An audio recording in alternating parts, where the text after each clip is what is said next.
Did you ever wonder what would happen if you woke up in the One Piece world right after the final war, and the world government was the only thing left standing, no Straw Hat flag on the horizon, no Yonko territories to hide, and just one symbol everywhere you look, that seagull and those stars?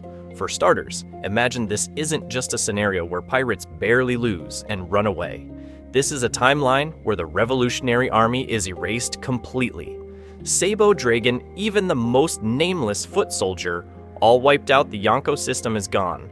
Their crews shattered their islands, absorbed into the Reverie network, and Imu actually wins the race for the ancient weapons. This means that Pluton, Poseidon, and Uranus aren't rumors anymore. They're tools of policy pointed at the world the same way a buster call is pointed at an island. We can assume that if the government wins at that level, Imu's will doesn't just influence the world, it becomes global law. Imagine a map where every blank space is filled with a marine base, every independent kingdom, like Wano or Fishman Island, forced into line or erased like Ohara. During this time, the word freedom still exists, but saying it with the wrong tone would most likely get you disappeared in the night. Emotionally, this hits way harder than just pirates are gone. No Straw Hat freedom means Luffy never sails the Sunny across the Red Line. No Age of Pirates means kids don't grow up dreaming of treasure. They grow up memorizing edicts from the Gorosei. Names like Goal, D. Roger Portgas, D. Ace, Nikyu, Robin, Monkey Teak, Luffy, even the letter D itself turn into classified information. Say them in public, and you're not just a criminal, you're a heretic against the world. I imagine everyday life would feel safe on the surface and suffocating underneath. Streets are quiet, crime charts look amazing, but Den Mushi lines are tapped, newspapers are rewritten in real time, and history books stop at whatever year Imu decides. Did you ever wonder what it would be like if the Ohara incident wasn't a tragedy, but the standard operating procedure for any island that asks the wrong question? Anyway, in this video, we're going to break down how a victory like this could actually happen, what it would look like for normal people, what happened to the big names you care about, and whether any spark of rebellion survives when even your memories are censored. Is this the ultimate peace the Marines always claim to want? Or is it just a prison the size of the planet where the walls are invisible, and even your thoughts are under surveillance? If that sounds terrifying, stick around because it's likely that the way they win is even darker than the result. So, in order to make this feel like a real One Piece timeline, and not just edgy fanfiction, we need to lock in the rules of this dark world. Did you ever wonder what would happen if the world government stopped reacting and finally went all in on offense? That's the exact fork in the road we're taking. We're anchoring this right after that mysterious final war, Oda keeps teasing. In canon, we can assume Imu and the Gorosei are pulling strings from the shadows, deleting islands when things get too spicy. Here. They look at the chaos of Yonko clashes, the rise of the revolutionaries, the collapse of the Shichibukai, and decide, no more half measures. As soon as the war ends, they don't go back to status quo. They flip the table. For starters, a lot of the world you know still exists. The Void Century still happened. The Will of D still lurks in bloodlines. And the truth is, still carved into poneglyphs scattered across the seas. The Reverie system and the Allied Kingdoms remain the official backbone of authority, with Holy Land, Mariajois, and the Celestial Dragons sitting on top like always. This means that, on paper, nothing legal has changed. The same flags fly, the same kings bow. The key divergence is what Imu actually controls behind the curtain. In this timeline, the world government successfully tracks down and weaponizes all three ancient weapons before pirates and revolutionaries can coordinate. Pluton is raised or rebuilt, Poseidon is secured or shackled, and Uranus stops being a rumor and becomes a crosshair in the sky. Considering each of these can wipe islands or control the seas, the balance of power isn't just tipped, it's erased. Who starts a rebellion when the planet itself can shoot back? From that moment, the dominoes fall fast. The Revolutionary Army is priority target number 1. We can assume every known RA base gets Uranus sniped or Pluton bombarded, while CPO hunts down commanders in the shadows. Dragon doesn't get a dramatic last stand at Marineford.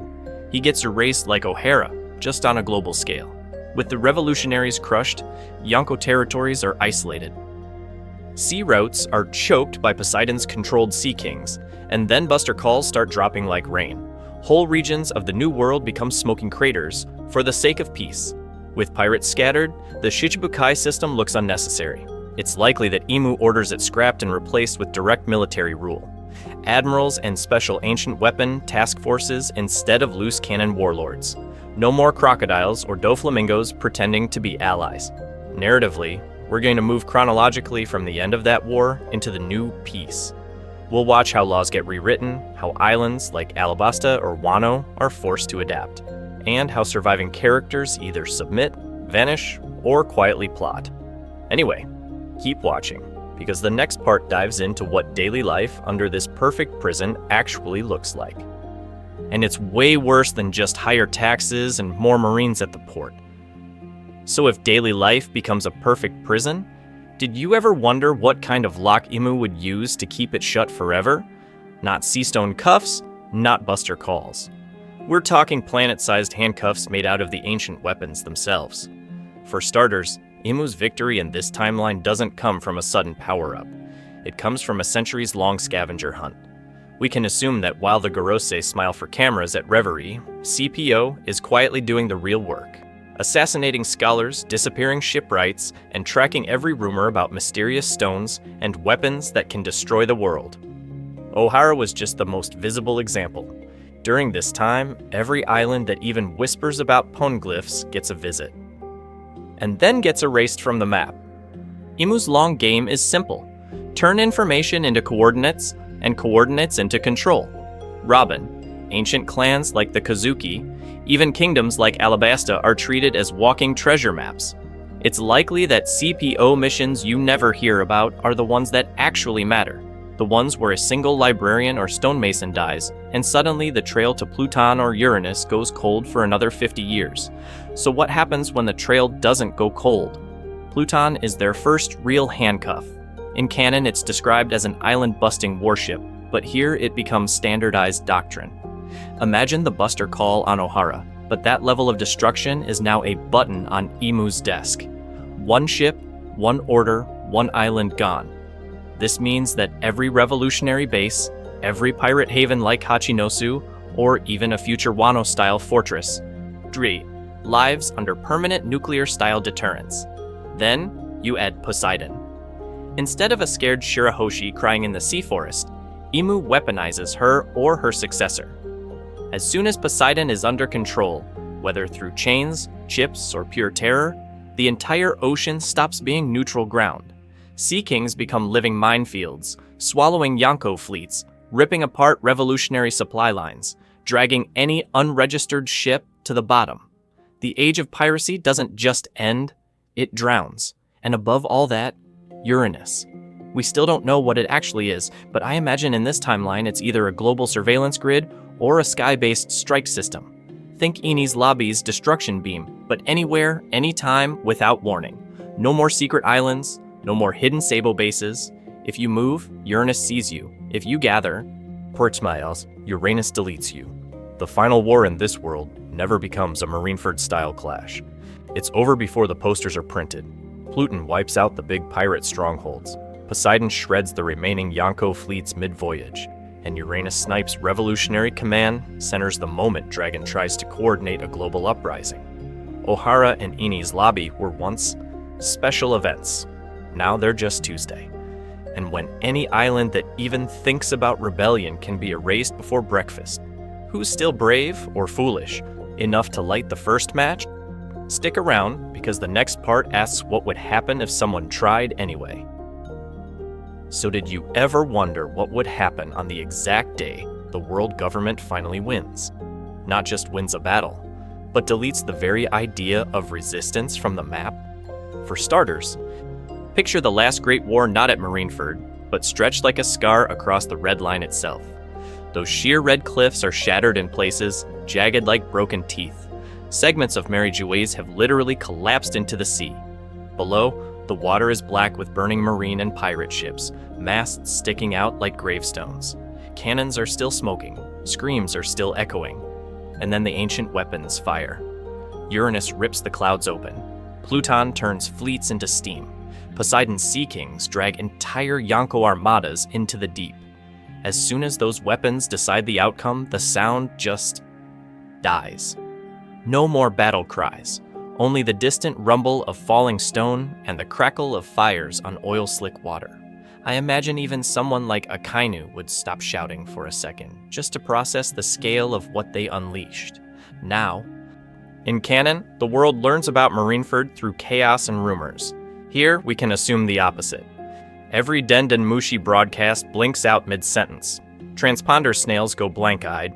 Morgans tries to spin the story, but he's either silenced in a tragic accident or co-opted into running a government-approved world economy news.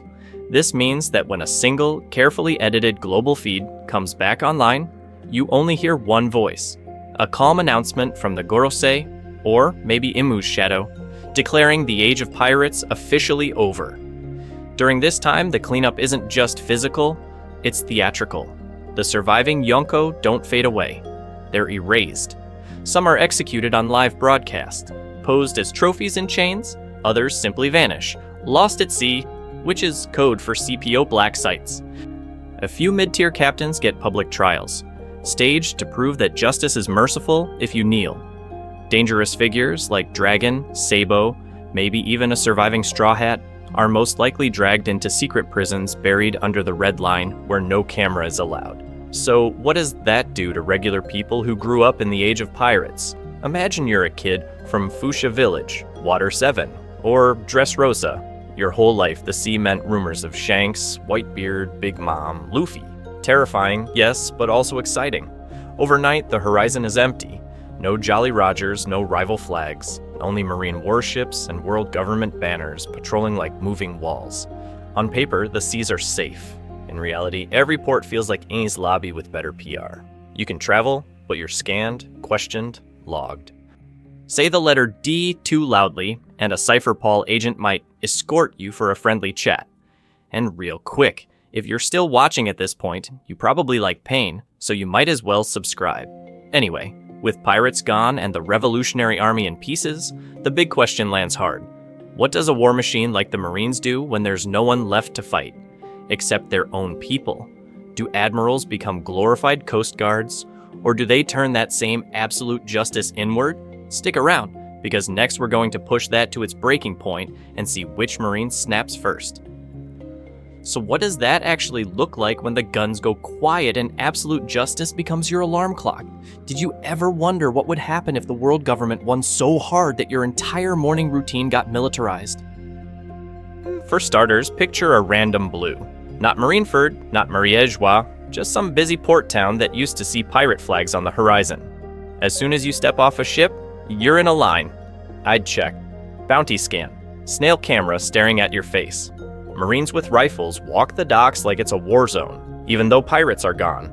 This means that every major town now has a permanent garrison, daily patrols, and a temporary curfew that's been in place for 10 years, all justified as anti-pirate precautions. Without a single pirate sighting in a decade. You want to grab a drink at night?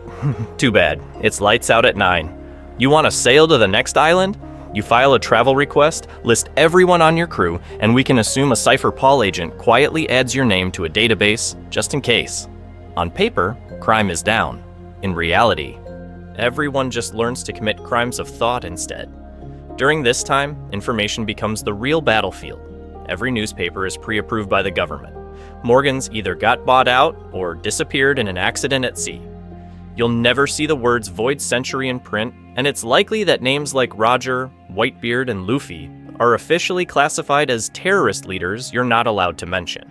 Denden Mushi lines are monitored for sedition, so you don't even joke about the will of D over the phone. I imagine people start using code words just to complain about taxes. And those taxes? The class divide goes from bad to cartoonishly evil. The Celestial Dragons don't even pretend anymore. With no Yonko or Revolutionary Army to scare them, they treat the entire planet like Sabaodi's human auction house. Allied kings crank up tribute payments and quietly restart slave trades in order to stay in their favor. If your island can't pay, a relocation program moves your strongest workers to better opportunities in the Holy Land. Everyone knows what that really means, but no one says it. Kids grow up breathing this air. Their school textbooks call the Age of Pirates a dark era of terrorism. a time when madmen like Goldie Roger and Monkey D. Luffy tried to destroy the world's peace. The Buster Call on O'Hara? A heroic preemptive strike? Marineford? A glorious victory over extremist forces. Considering this is all they ever hear, would a 10-year-old even question it? Or would they look at the world government flag and feel proud, the same way you once felt when the Straw Hats sailed into a new ark? So, if you were born into this world, would you even realize something was wrong? Or would you think this is what peace is supposed to feel like?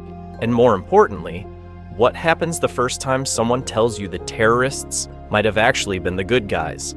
Stick around, because next we're going to see who dares to say that out loud and what the regime does to them. So, someone finally speaks up. What does a regime like this do next?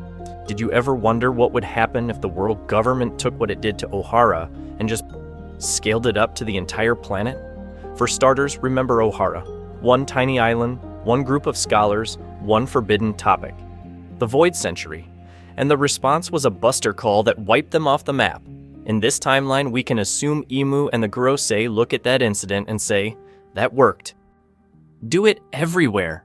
This means that O'Hara wasn't an exception anymore, it was the template. As soon as victory is secured, the purge begins. Scholars are rounded up during this time, not just from places like O'Hara, but from every major kingdom that ever attended a reverie. Libraries get surprise inspections, history departments are shut down, and any book that even whispers words like Poneglyph, Roger, or D is quietly confiscated or publicly burned. I imagine you'd see huge bonfires in places like Alabasta and Dressrosa, with Marines smiling for the cameras while rare texts turn to ash. And it wouldn't stop at books. The world government would most likely build a new global registry of people. Not just bounties, bloodlines, family trees. Anyone with a suspicious middle initial gets flagged. The letter D itself becomes a problem. On paper, it just vanishes. Portgas Ayaz D. Ace, edited to Portgas Ace in the official records, and a Monkey D. Garp becomes Monkey Garp, Hero of the Marines. This means that entire families wake up one day to find their names changed in government documents. Or they don't wake up at all because they've been relocated to some off-the-map facility. Considering how paranoid Imu is about that initial, it's likely that certain islands with a high concentration of D carriers are quietly evacuated under the pretense of natural disaster relief. You're told you're being moved for your safety, your ship just never arrives at the destination, and no one asks questions because asking questions about history is now basically the same as declaring war. At the same time, the regime doesn't just delete ideas, it replaces them. A new state religion rises, wrapped in the language of peace. The world government brands itself as the eternal guardian of order, the only thing standing between humanity and the chaos of the pirate age. The celestial dragons are rebranded as chosen rulers, descendants of the original saviors of the world. The empty throne story? Erased. In the new textbooks, there was never any promise that no one would sit above the world. Imu's existence is still hidden, but the idea that the throne was ever meant to be empty is treated like a crazy conspiracy. Anyway, here's the scary part. Even if you burn the books, can you really burn the memories? Did you ever wonder what happens to the will of D when it's forced underground? Does it fade away? Or does it just get angrier, passed in whispers, carved into hidden stones? It's kept alive by people with nothing left to lose. Stick around, because next, we're going to see what survives this great erasure, and who's brave enough to light the first match against the darkness. So if the will of D is forced underground, what does that actually look like on the surface? Did you ever wonder what would happen to the big kingdoms once the world government doesn't have to smile for the cameras at Reverie anymore? For starters, let's go back to Alabasta. In canon, Cobra dies asking dangerous questions about the Void Century, and Vivi stands up to the Celestial Dragons. In this timeline, that's not a touching tragedy. That's a PR problem. We can assume the official story becomes that Cobra was a beloved monarch who heroically reaffirmed his faith in the world government before passing peacefully. All his questions, classified, scrubbed. Anyone repeating them is suddenly a traitor. Vivi, the girl who once ran across battlefields to save her people, would be turned into a mascot. Best case, she's forced into a puppet role, reading scripted speeches about unity and trust in the celestial dragons, while CPO watches from the shadows. Worst case, she has a quiet accident off-screen, and a regent approved by Mariejois takes over. This means that Alabasta becomes the model loyal kingdom. Marine bases at every port, Dendenmushi surveillance on every major street, and history textbooks that say pirates, not Baroque works, almost destroyed the country. Dressrosa gets an even darker makeover. In canon, Doflamingo falls, the toys turn back, and Fujitora kneels to the people. In a world where the government already won, they don't apologize. They bury. Publicly, Daffy is labeled a rogue warlord who betrayed their trust. All those secret deals with the celestial dragons? Erased. Any records of him knowing about Mary Jouis's darkest secrets are burned or locked away where only Imu's favorites can see. But the system he built? That survives, just with a new coat of paint. The toy-slave dynamic turns into fully legal slavery under revised treaties, similar to what we already see with celestial dragons buying people on Sabayori. I imagine a compliant king is installed, someone who smiles, cuts ribbons, and signs whatever law the Gorosei slide across the table. The Colosseum still runs. But now it's called a World Government Cultural Exchange. Cute, right? By the way, if you're still watching at this point, you're officially braver than most of Dressrosa's press corps. Then there's Wano. In canon, opening the borders is a choice tied to Joy Boy's return. Here it's a demand. Kaido's defeat becomes the perfect excuse. We liberated you from a Yonko, so you owe us. When Wano hesitates, it's likely that a buster call appears off the coast, or worse, a demonstration shot from an ancient weapon turns a smaller island into dust as a warning. As soon as the borders crack, marine bases sprout like weeds. Samurai culture, once proud and isolated, gets slowly smothered under factories, weapon foundries, and training academies teaching absolute justice instead of Bushido. Kids grow up saluting the flag of the world government, not the Kozuki crest. Considering how much Wano used to matter to the ancient weapons and the Void Century, you can see why Imu would want it pacified fast. And you start to notice a pattern, right? Any kingdom that ever flirted with pirates, revolutionaries, or real independence is either recolonized, economically strangled, or just erased from the map. Ohara was the prototype. Now it's global policy. So at that point, does the reverie even matter? Are kings still rulers, or just well-dressed middle managers reading scripts Imu already wrote? And if every throne is fake, where does real power actually gather next? Stick around, because the answer might be hiding in the last places the world government forgot to burn. Hatismos Chryses. And if real power gathers in the shadows? Did you ever wonder where the Straw Hats end up in a world where the Shadow's already lost? For starters, Luffy. In canon, he's the guy who breaks the system just by existing. Here, when the final war collapses, he's the symbol the world government cannot afford to leave roaming around. We can assume his last stand is loud. Gear 5, blazing, laughing in the face of Imu's order, while islands are erased like Ohara on repeat. After that, 3 options. If he dies, he becomes a banned legend, a name you're jailed for saying. If he lives, it's likely that he's locked in some Mariejois vault, chained in sea stone, turned into a living warning for celestial dragons to point at. And the darkest route? He's erased so completely that even the archivists in Impel Down don't remember his bounty. No poster, no name, just a strange empty space in history. Zoro and Sanji go down as high-profile war criminals. In the age of total victory, the government broadcasts their executions like a global ad for absolute justice. Imagine every swordsman kid hearing rumors of a one-eyed demon who cut down admirals, only to find his name censored in every official record. Underground dojos whisper about him anyway. Chefs who dream of the all-blue trade bootleg recipes, supposedly from a blonde cook who kicked dragons out of the sky. What would happen when legends survive, but the people don't? Nami, Usopp, and Chopper get the slow burn tragedies. Nami is too valuable to kill. She's most likely conscripted into a secret navigation corps, plotting buster call routes for islands she'd once protect. Usopp either disappears into some border village under a fake name, telling fake stories that are actually real, or he's forced into propaganda work, crafting heroic Marine tales while his own wanted poster is burned.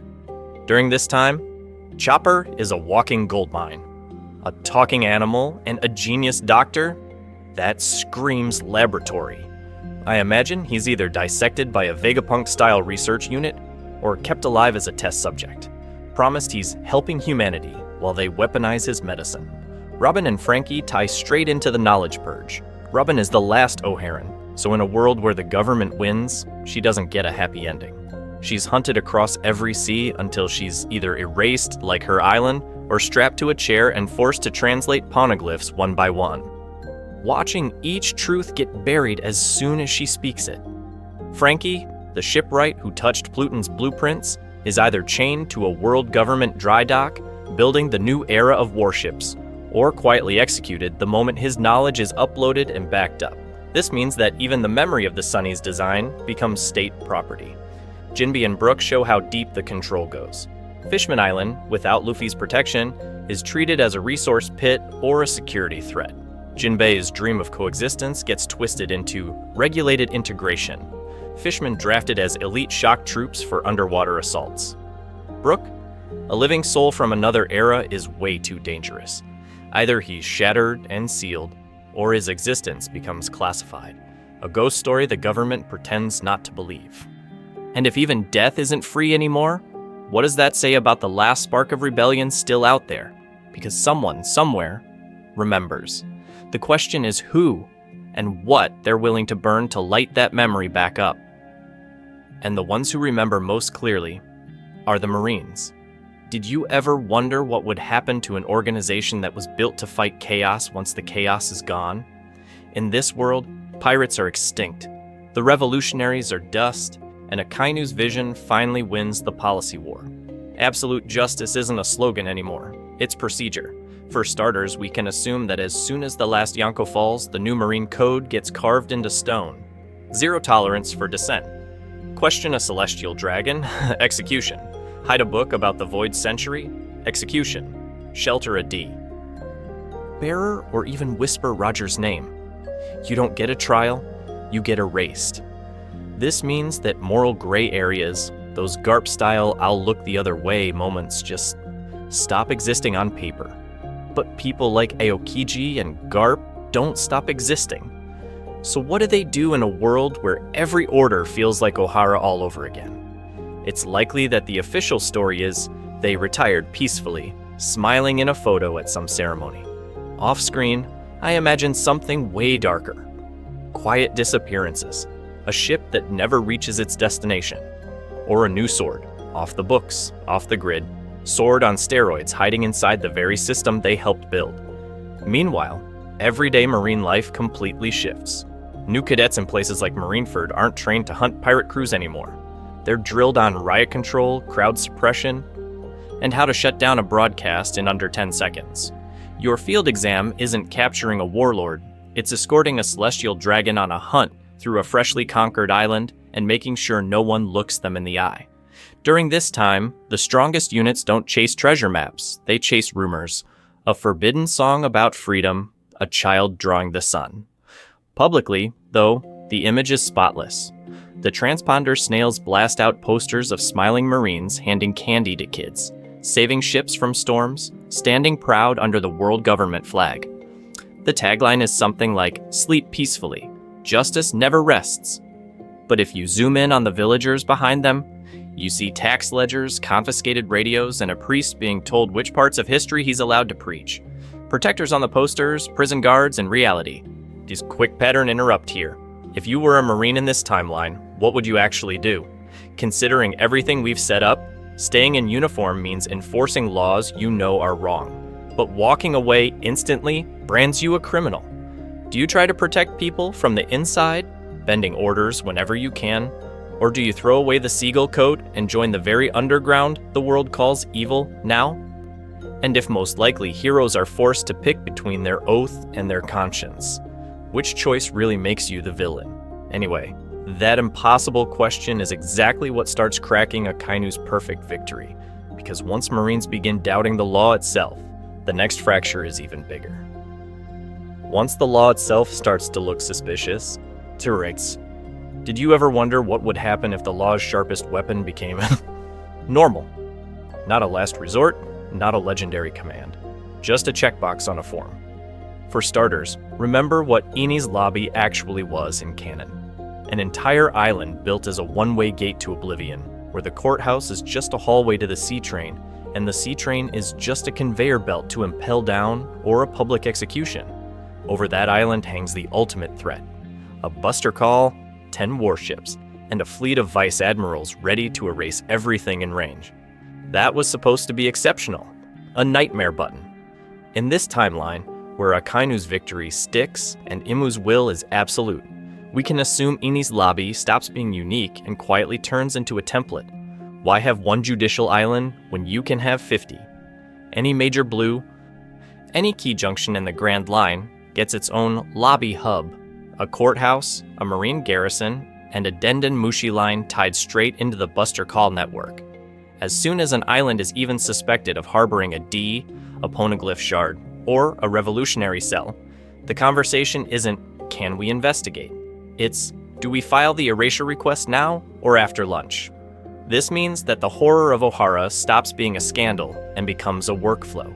The chilling part isn't just the cannons, it's the paperwork. High-ranking officers keep standardized Buster Call forms on their desks: island name, threat category, estimated collateral, approval codes. You'd have Denden Mushi with special dials, pre-programmed with cipher numbers only admirals and Gorosei can use. One code, one confirmation, and an entire culture vanishes. Genocide is reduced to a rubber stamp and a brief report filed under Security Operations Routine. I imagine the bureaucracy even gamifies it. Promotions tied to decisive actions, commendations for preemptive strikes, internal memos praising officers who didn't hesitate in the face of potential decontamination. It's likely that some young vice admiral, raised in this system, treats their first Buster Call like a career milestone. Dark, but in line with absolute justice pushed to its logical extreme. How do regular people react to that kind of everyday terror? On some islands, you'd see loyalty festivals, world government flags on every rooftop, statues of Marines in every plaza. Kings organize public pledge ceremonies, kids sing songs about the celestial dragons, and priests rewrite their sermons to praise the 5 elders by name. All of it is overcompensation, a desperate attempt to scream, "Don't erase us, we're useful." Other places go the opposite way. Villages in the East Blue quietly empty out as families slip away at night, trying to reach the most remote corners of the map. Smugglers make fortunes guiding refugees to uncharted skies and dead currents where Denden signals don't reach. People stop saying their full names. They burn their family trees. They pretend the letter D never existed. Anyway, on the official maps, the world still looks orderly. But if you zoom in, more and more spots are just blank.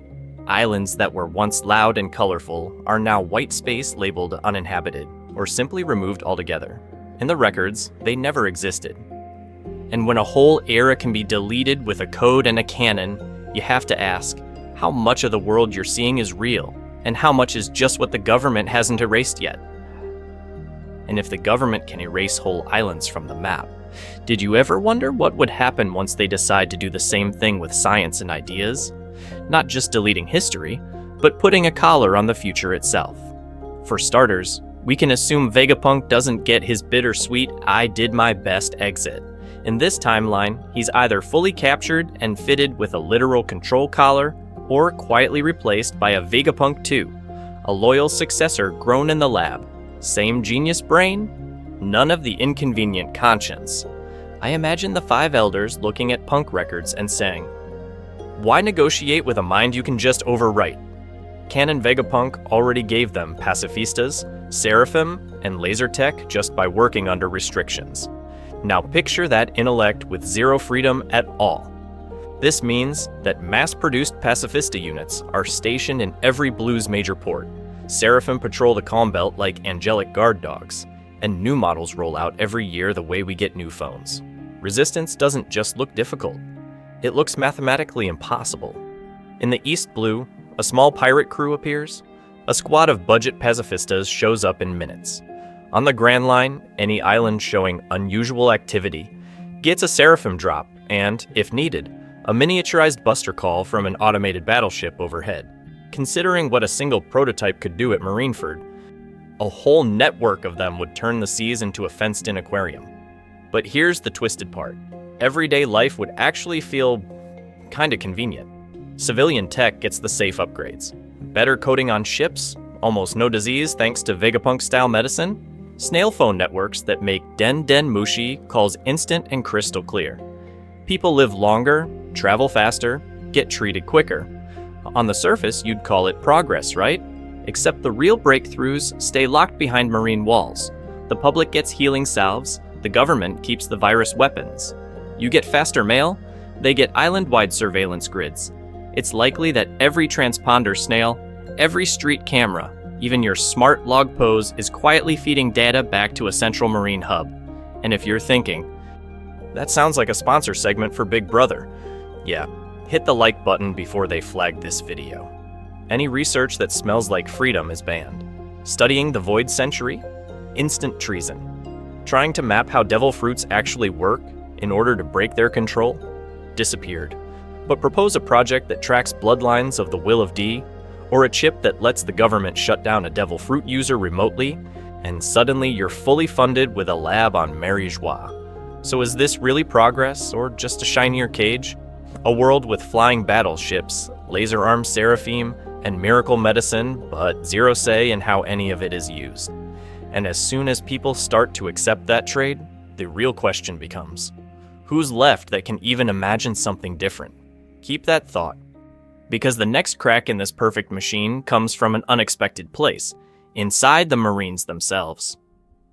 But let's slam the brakes for a second.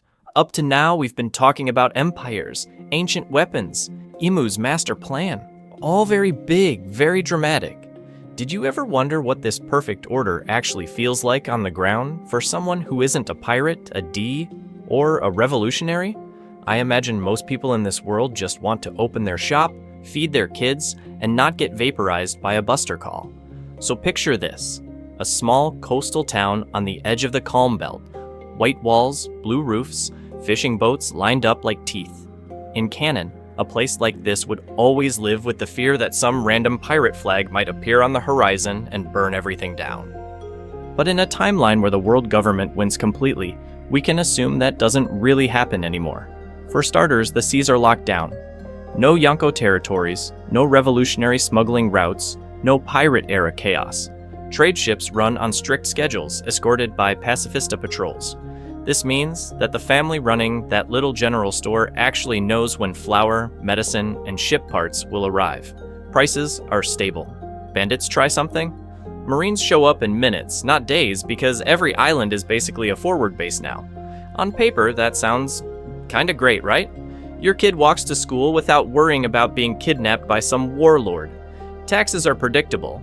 The local official even posts the rate on a board, so no random shakedowns. Considering how insane the one-piece world usually is, that this would feel like a miracle. But here's the trade they don't write on the poster. That same shop has a tiny black Denden Mushi in the corner for emergency alerts. It's always listening. The dad used to tell stories about Goldie Roger and Rumbar pirate songs he heard as a kid. Now those stories are banned as terrorist narratives. One wrong word, one mention of the Void Century, and the signal quietly tags their house for review. Neighbors start disappearing for questioning. No public trials, just a note that they've been relocated for re-education in Mariejois. Their kids sit in class, learning that the celestial dragons are the reason the sun rises, and that real heroes report suspicious behavior. The teacher hands out little forms. Did your parents ever talk about pirates in a positive way? As soon as a child checks yes, a file opens. What would happen to you in that world? Be honest with yourself for a second. If your family was finally safe from raids, but you were locked into your assigned role forever, shopkeeper, dock worker, clerk, would you take that deal? No grand line, no adventure, no changing your fate. Just quiet, managed safety. And meta moment here. If you're still watching this, it's likely that some part of you already said, no way, in your head. Anyway, keep that feeling, because from this point on, we're going hunting for the cracks in that shiny cage. We're going to look inside the Marines, inside Sword, and ask, even in a world where pirates are extinct on paper, Could a new era of pirates still be born from the people meant to protect it? And this is where the world government's perfect victory starts to feel a lot less perfect. Did you ever wonder what would happen to the Revolutionary Army in a world where Emu actually wins? We can assume the big names are gone. Dragon erased in some incident no one's allowed to describe, commanders rounded up during coordinated buster calls, and the big bases on places like Baltigo turned into smoking craters. On paper, it's over. In reality, not quite. For starters, you'd still have the scraps, tiny cells hiding on forgotten islands the Marines don't bother charting, or buried in the lowest levels of the slums under peaceful holy cities. Former revolutionaries pretending to be dock workers, barmaids, shipwrights. During this time, they don't talk about overthrowing the celestial dragons at all. They talk about the weather, shipping schedules, and who's late on rent. Boring stuff. Intentionally. This means that open banners and fiery speeches are gone. No more flags with that clenched fist. No more mass rallies like Baltigo. Instead, you get codes. A wrong number in a shipping log means a Cypher Paul agent just arrived. A children's clapping game swaps out one rhythm for another, and suddenly it's spelling Sabo in a pattern only ex-soldiers recognize. Street songs in the Goa Kingdom quietly rhyme dragon with dawn, and most people think it's just bad poetry. It's likely that even basic words like freedom get replaced with things like clear skies or full sails. Now about Sabo and koala type figures. If any of them survive that first purge, they turn into urban legends. I imagine once every 10 years, a celestial dragon slave ship disappears in the Calm Belt, and the only story survivors tell is of a man with burning eyes and a pipe, or a woman who moves like a fisherman karate master but leaves no name. Kids in the gray terminal dare each other at night. If you whisper Sabo to the fire, will he come save you? No one knows if it's true, but the rumor itself is dangerous. Obviously, the government knows that, so CPO adapts too. They start planting fake revolutionary cells as honey traps, offering forged manifestos and secret meetings in order to scoop up anyone still curious. They stage false flag uprisings in small kingdoms, then crush them on live trans-snail broadcasts to remind everyone what justice looks like. Anytime a noble goes missing, a convenient dragonist group gets blamed, even if it was just a jealous rival. And here's the scary part. If you grew up in that world, hearing only half whispers of dragon and Luffy, like bedtime monsters the adults are afraid to name, would that be enough to make you risk everything for a freedom you've never actually seen? Or would you need something even bigger to finally light the match? Keep that question in mind, because next we're going to look at what happens when that spark doesn't come from pirates or revolutionaries at all, but from inside the spotless ranks of the Marines themselves. And here's the twist. When that spark finally hits the ocean, it doesn't look anything like the pirate age you remember. Did you ever wonder what would happen in a world where raising a Jolly Roger is basically the same as writing your own obituary? In this timeline, classic pirates don't just decline, they vanish. As soon as any ship even broadcasts a skull and crossbones, the world government flags it for ancient weapon level response.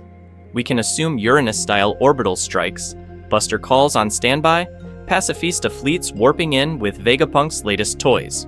One flag and your entire island-sized crew is gone before your first yo-ho-ho. For starters, this means that no one sane sails around bragging about being a pirate. The old era of Roger, Whitebeard, and even someone like Kid is a banned fairy tale. Instead, piracy mutates. The new pirates are smugglers hauling banned books from Ohara-style black archives, Denden Mushi loaded with unedited news, and recordings of the Void Century that the government swore never existed. They don't fight Marines in broad daylight. They bribe a single customs officer, slip through a single unmonitored current, and disappear. During this time, you also get One Piece-style hackers. Not keyboard warriors, but weirdos with modified transponders who jam surveillance, scramble bounties, and feed fake signals into the Marine Global Network. Imagine someone like Usopp mixed with Frankie, except instead of building cannons, they build silence. A stealth crew might sail right past a Marine warship. No flag, no bounty, no wanted posters. On paper, they don't exist. In reality, They're the ones moving the last free ideas across the Grand Line. Then you have the ghost crews. These are the legends kids whisper about in cramped, monitored dorms. Ships that never dock at official ports, only resupplying on forgotten sky islands, abandoned thriller bark-type hulks, or hidden coves along the Calm Belt. They use stolen Vegapunk tech, optical cloaks, current-bending hulls, maybe even mini seastone fields, to bend light and sound around them. It's likely that even a log pose can't lock onto them correctly. A Marine patrol sees a blip, blinks, and it's gone. Some of these people carry the will of D without even knowing it. No family records, no hometown grave with a carved initial, just this nagging pull toward the horizon. They hear the government say, "The seas are safe now," and something inside them laughs. I imagine a kid in a spotless Marine-run orphanage, ace at navigation, constantly drawing ships in the margins of their homework, not knowing that 1,000 years of stubbornness is humming in their blood. And the stakes?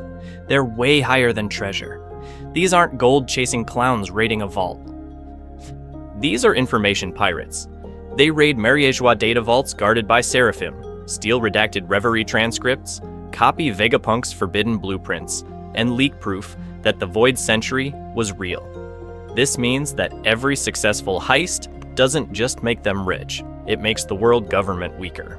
Anyway, if ghosts are already sailing under their noses, what happens when someone inside the Marines decides to quietly help them? That's where the next crack in this perfect regime starts to form. So if ghosts inside the system are already feeding the fire, did you ever wonder what would happen at the very center of that system? To really see how fragile this perfect victory is, you have to zoom in on the new Marineford. For starters, Marineford isn't just a base anymore, it's a continent of steel. After the old war was wiped from the map, the world government rebuilt it bigger, higher, and meaner, with walls like red line fragments and seastone laced through every gate.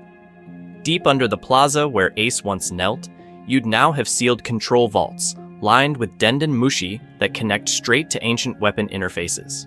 This means that with a single order, they can call down Uranus on a storm front, redirect sea currents like Poseidon, or authorize Pluton-class bombardments from hidden arsenals in the Calm Belt. On the surface, the symbol hasn't changed: a massive execution platform, the proud seagull flag, endless rows of white coats. But tucked into the flanks of the fortress, you'd see Seraphim hangars, like silent cathedrals of bioengineered soldiers. As soon as a disturbance pings on a monitor, blast doors slide open, and an entire squad of cloned Lunarian winged weapons launches straight into the sky. The chain of command is sharper than ever. At the visible top, you've got Akainu, or his successor as Fleet Admiral, pacing a war room ringed with holographic sea charts and performance graphs. Above him, the Gorosei appear on giant transponder screens, issuing direct orders without even pretending to go through the usual bureaucracy. And above them all, in a room no Marine ever sees, Imu watches through a web of surveillance snails, an unseen god king who decides which island is corrected next. We can assume most officers only ever hear that phrase, "correction approved." Day to day, Marineford feels less like a Navy HQ and more like a global police corporation. War councils aren't about pirate fleets anymore. They're about internal security indicators. Each blue has arrest quotas. Each branch base is ranked on how quiet its waters stay, how few rumors spread, how rarely the word D is spoken out loud. It's likely that some vice admiral's getting chewed out because crime went down, but seditious songs went up 3%. Meanwhile, Mariégeois is still sitting right above them, literally and symbolically. If Marineford is the fist, Mariégeois is the crown. While strategists in white coats argue over which island needs a preventative strike, celestial dragons stroll under glass domes, throwing masquerade balls where slaves wear chains polished brighter than the chandeliers. I imagine you've got one scene where a Seraphim deployment gets greenlit in the same breath that a dragon complains the fireworks at tonight's party aren't spectacular enough. And this contrast is exactly where the next crack forms. Some officers walk those halls, look up at the red line, and start to wonder, are they still serving justice, or just fear dressed up in seagull flags? Considering how many Marines already hated the dragons in canon, you can bet that even in this hyper-controlled world, a few eyes linger too long on the ancient weapon consoles and think, What if we pointed this the other way? Anyway, keep that image in mind, because the moment one of those officers actually acts on that thought is when the heart of this regime starts to eat itself from the inside. That first officer who thinks about turning an ancient weapon around, they're not alone. Did you ever wonder what would happen when the good Marines are ordered to aim those cannons at people who look a lot like their own families? For starters, look at Kobe. In canon, he already cries over civilian casualties and begs Akainu to stop. In this world, pirates are almost gone, so Kobe's missions shift from chasing criminals to pacifying unrest. That sounds clean on paper, but it's basically go crush food riots and burn down anyone talking about freedom. I imagine the first time he sees a child wearing a straw hat get labeled a terrorist, something in him snaps. He follows orders on the outside and quietly starts leaking evacuation routes. To go delaying deployments by navigation errors, doing anything he can in order to keep the body count down. Smoker is a different beast.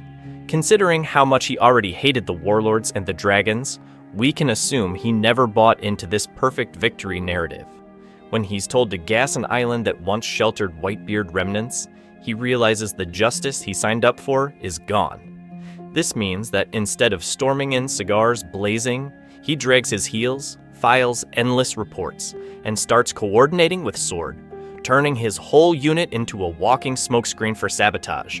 Tashigi gets the cruelest irony. She joined to stop cruel swords from falling into the wrong hands. But now, those same blades are being handed to elite squads ordered to execute dangerous bloodlines. The day she's told to personally oversee the purge of a village rumored to harbor descendants of D, she finds an old woman clutching a rusted katana and family records that look way too much like her own. Does she report it, or quietly forge the paperwork and pretend the village was empty? By this point, Sword is no longer just a quirky off-the-books team. It's likely that, under someone like Garp or even Luffy in this timeline, it mutates into a full-blown shadow organization. Officially, they're the most loyal, handling dirty work no one else can know about. Unofficially, they're sabotaging ancient weapon maintenance, rerouting prisoners, and faking execution logs. One mission says, "Buster, call this island."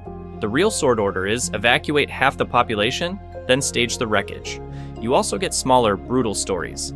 A mid-level Marine is ordered to authorize a Buster call on his own hometown, now flagged for ideological contamination. An officer pulls up classified records and discovers their mother carried D blood, meaning one slip and their entire family vanishes. A veteran mentor spots a cadet refusing to shoot civilians and, instead of reporting them, fires into the air and yells, "Target neutralized!" just to keep the kid off the lists.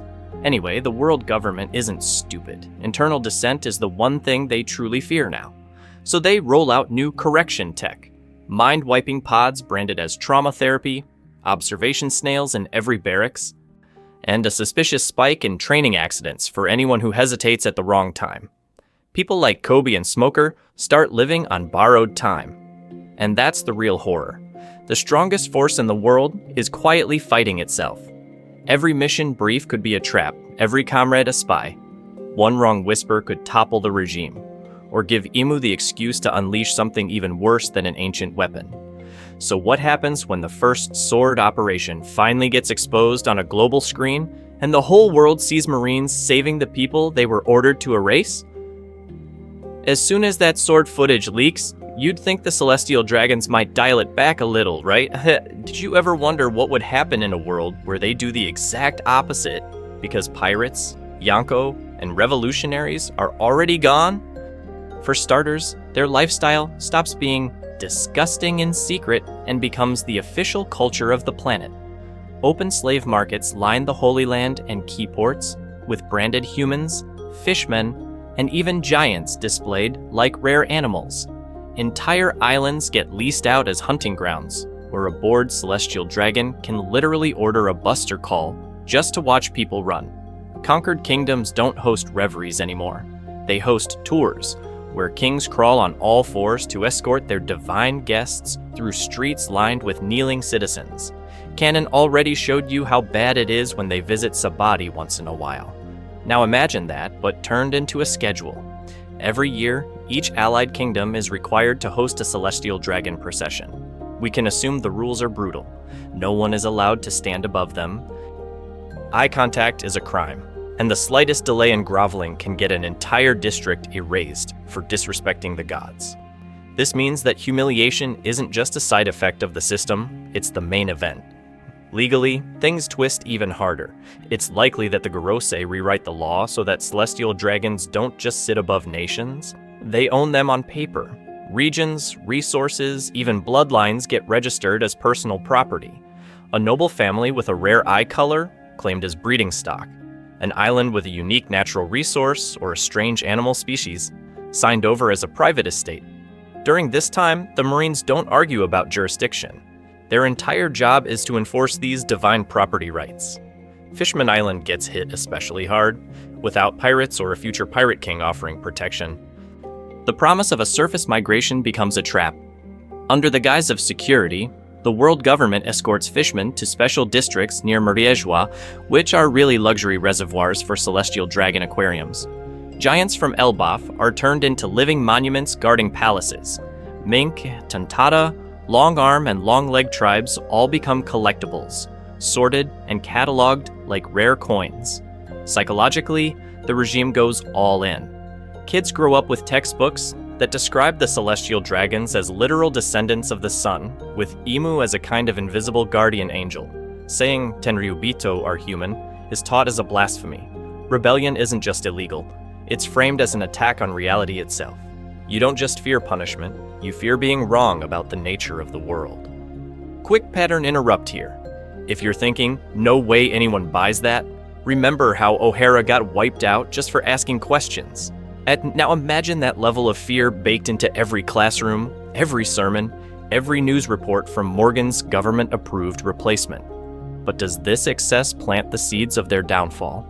When a celestial dragon turns an entire island into a hunting game, how many Marines quietly look away in disgust? How many kings, who played along for survival, start wondering if absolute order was worth selling their souls? Considering even someone like Fujitora clashed with the system when it was weaker, we can assume that some officers in this timeline reach a breaking point. Anyway, once the gods start acting like devils in broad daylight, the real question becomes, who snaps first? The commoners, the kings, or the Marines with front row seats to every atrocity? So did you ever wonder what would happen to the will of D in a world where the world government actually wins? Like, if the system crushes everything, does that mysterious middle initial just expire? For starters, we have to go back to the scaffold in Logetown. In canon, Roger smiles, shouts about his treasure, and the great pirate era explodes overnight. In this timeline, that scene becomes the textbook definition of never again. We can assume that as soon as the dust settles, Imu and the Gorosei treat Roger's execution as a catastrophic PR failure, not a victory. This means that every future execution is done in silence, in the dark, with no crowds, no last words, no legends born on the spot. Roger's name itself would be treated like the Void Century. Ours is illegal to print, illegal to say. The old wanted posters disappear, the archive photos are burned, and if a kid asks, who is Gold D's Roger? The answer is simple, no one.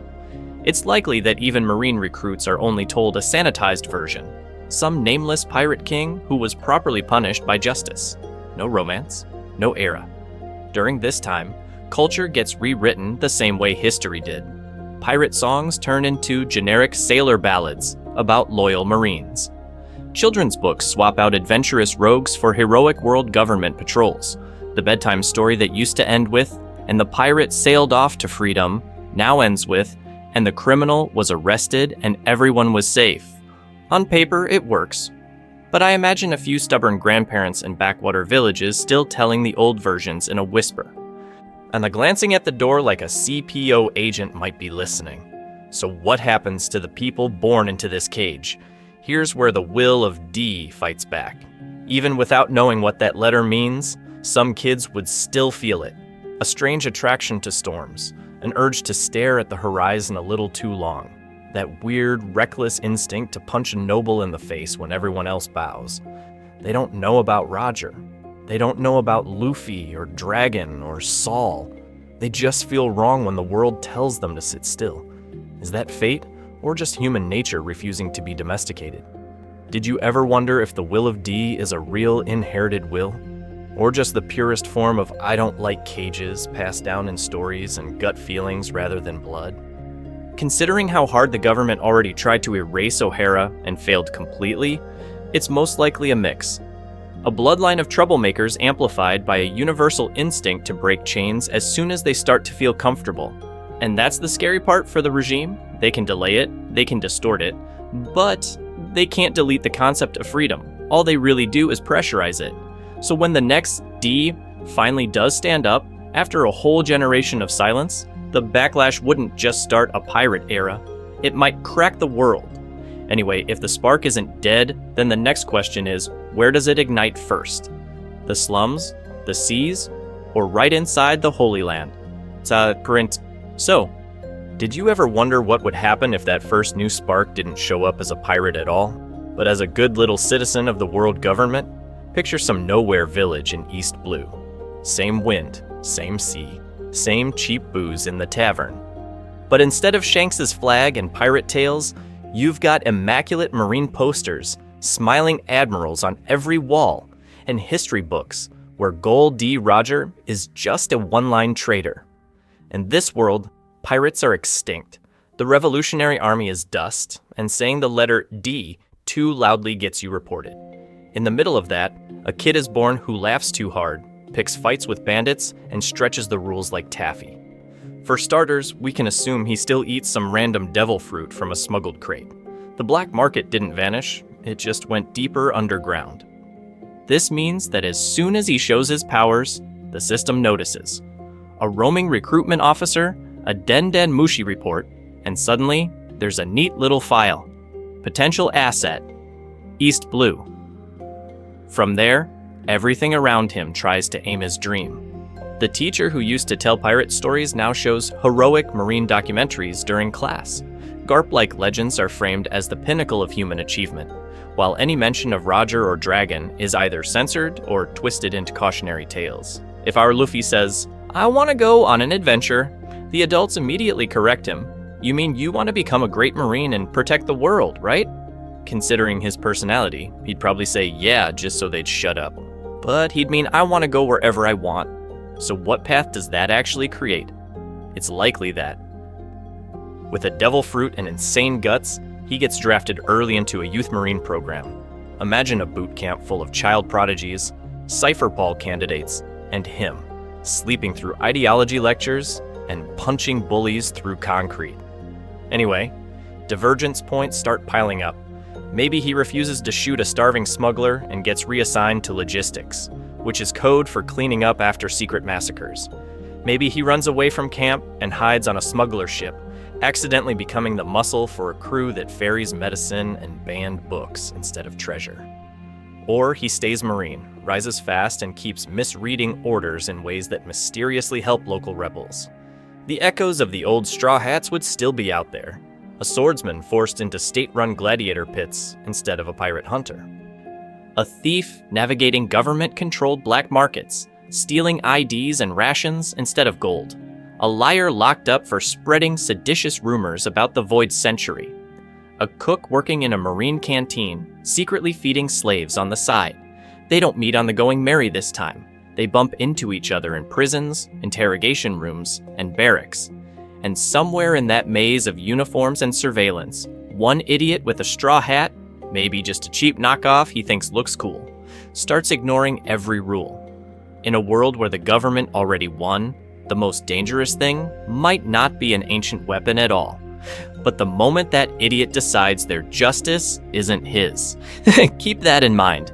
Because next we'll see what happens when that kind of anomaly doesn't just slip through the cracks, but starts tearing them open. And speaking of cracks getting torn open, this is probably a good time to admit something. In this world we're building, rebelling against Emu gets you erased from history, your island glassed by an ancient weapon, and your name scrubbed from every poneglyph. But you, sitting here, still watching a video about a timeline where saying D out loud is a war crime? Your most dangerous act of rebellion is bullying the YouTube algorithm. Did you ever wonder which tyrant is actually easier to fight? A Shadow King sitting on the empty throne, or a recommendation system that refuses to show you more cursed One Piece? What if scenarios? For starters, Imu has Uranus. The algorithm just has watch time. In this world, saying Luffy's name gets you erased, but hitting the like button only gets you more cursed what if scenarios. This means that every time you tap like somewhere out there another timeline where the world government actually wins is being drafted. I imagine the Gorosei would call that information terrorism. Comments? Those become underground messages, little Denden Mushi whispers hidden under the floorboards of the algorithm.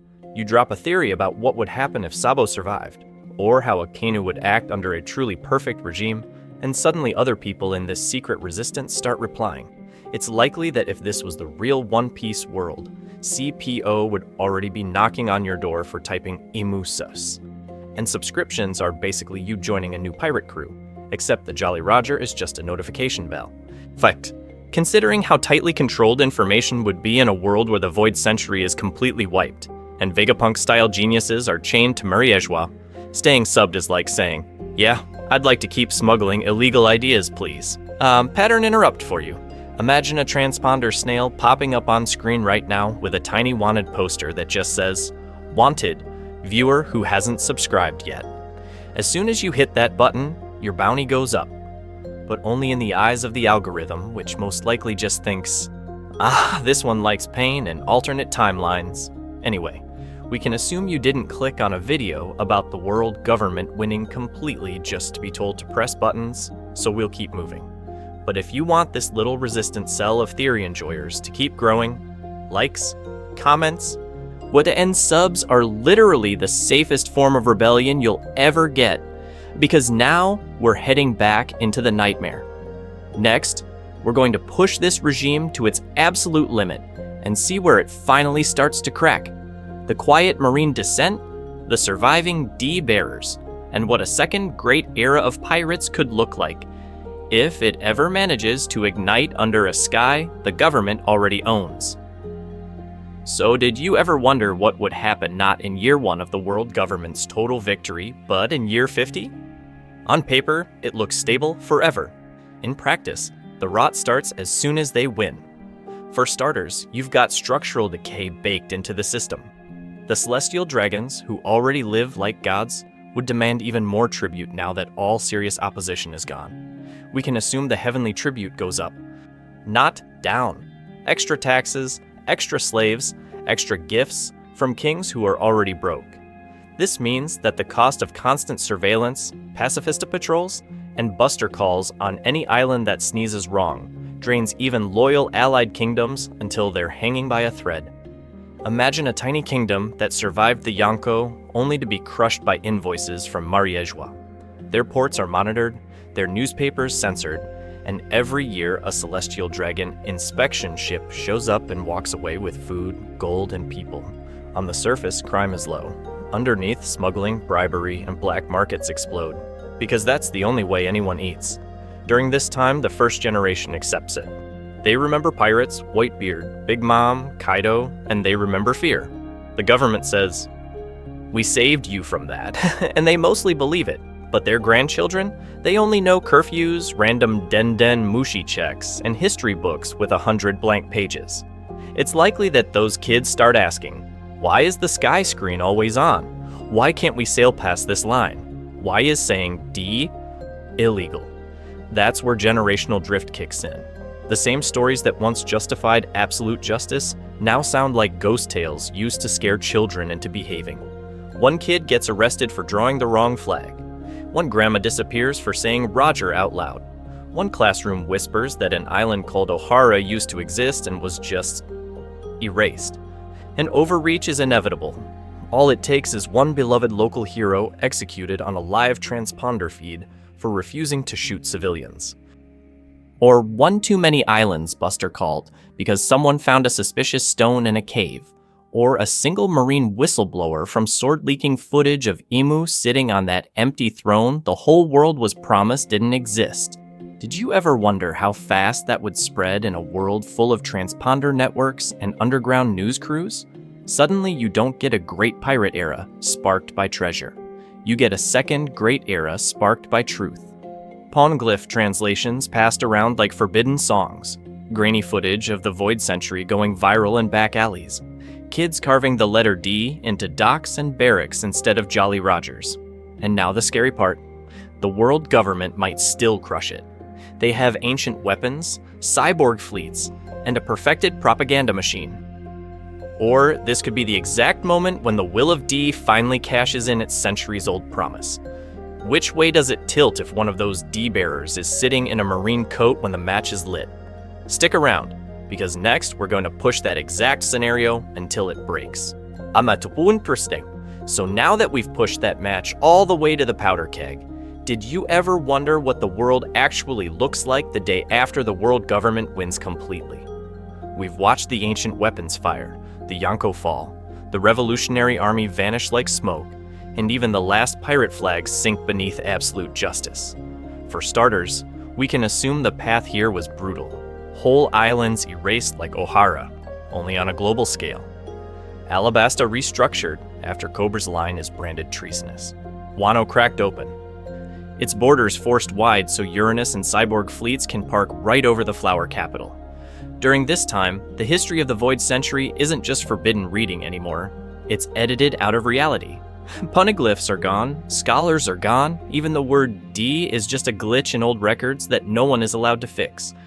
Day to day, it all looks weirdly calm. Streets are clean, crime is low, the news coup only delivers approved headlines, and kids grow up believing the celestial dragons are literal gods. This means that if you never knew pirates, you probably think this is normal. You clock in, pay your heavenly tribute, don't say Gol D. Roger out loud, and you're fine.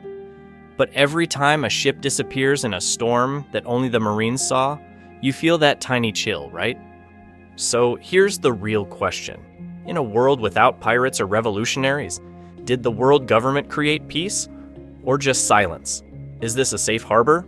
Or a planet-sized impel down where the bars are just invisible and polite? One Piece has been screaming about this trade-off from Chapter 1. Unchecked authority gives you celestial dragons walking slaves on leashes. Forgotten history gives you O'Hara, wiped out because they asked what would happen if the official story was wrong. Safety without choice gives you Sakazuki's version of justice, where saving civilians is optional, but killing suspects is mandatory. This timeline just turns all of that up to 11. And yet, the story also tells you that cracks always form. A sword unit captain who still believes in real justice. A kid in East Blue who finds a forbidden book about the Pirate King. A fishman who remembers Fisher Tiger and quietly refuses to bow. I imagine these are the tiny, boring moments that eventually snowball into the next great storm. So what about you? If you had to live here, would you pick this safe world where the Sea Kings are quiet and the bounties are gone? Or would you rather roll the dice in the chaotic age of pirates, with Yonko rampaging but freedom still breathing? Who are you in each timeline? A marine like Kobe, a pirate like Luffy, a scholar like Robin, or some bartender just trying not to get Buster called? Anyway, if you want to flip the script completely, the obvious next stop is, what if the Revolutionary Army won? Or even, what if the Celestial Dragons fell overnight? Let me know in the comments how you'd rewrite this world government victory. What changes? Who survives? Which island becomes the new Raftel? And remember, as long as people keep imagining different futures, questioning the official story, and dreaming of the sea, the Will of D is still alive in some form. See you in the next What If.